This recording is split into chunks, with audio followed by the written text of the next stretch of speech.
नमस्कार, हम शंभू शरण यादव आप सबके बीच एक खबर और लेके आइल बानी। ऐसन स्कूल का कहानी जहां भरल रहेला हरदम पानी।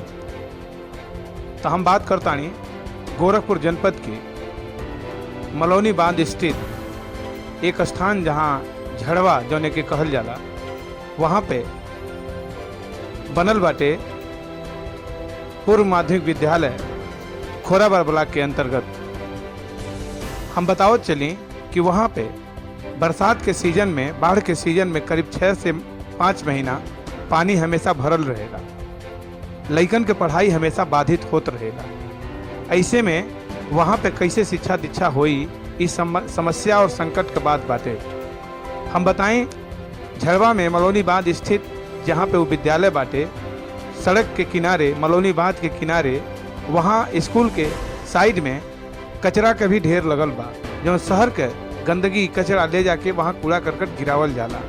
ग्रामीण हमेशा अपन रोष व्यक्त करलन, लेकिन फिर भी कोनो वो कचरा से या इस समस्या से निजात नहीं मिल पावेला। तो बहुत गंभीर समस्या बा। इस समस्या के निजात पावे खातिर आप सबके अपन आवाज़ उठावे के पड़ी और ऐसा कोनो विकल्प तलाशे के पड़ी जौना से लइकन के पढ़ाई लिखाई बाधित न होके, स्कूल समय पे खुले, लइके पढ़े लिखे जा और वो संसाधन का लाभ उठावें। लेकिन ऐसे में वो विद्यालय हर बरसात में 4 से 6 महीना बंद रहेला, तो समस्या गंभीर बा। हम फिर कोनो खबर के साथ आप सबके बीच आए, तब तक देखत रहीं रहुआ भोजपुरी न्यूज़ टाइम पर आपके इस तरह के हर खबर मिली, जौना खबर के आपके ज़रूरत बा, जौना खबर से आपके तकदीर और आपके सोच बदल जा।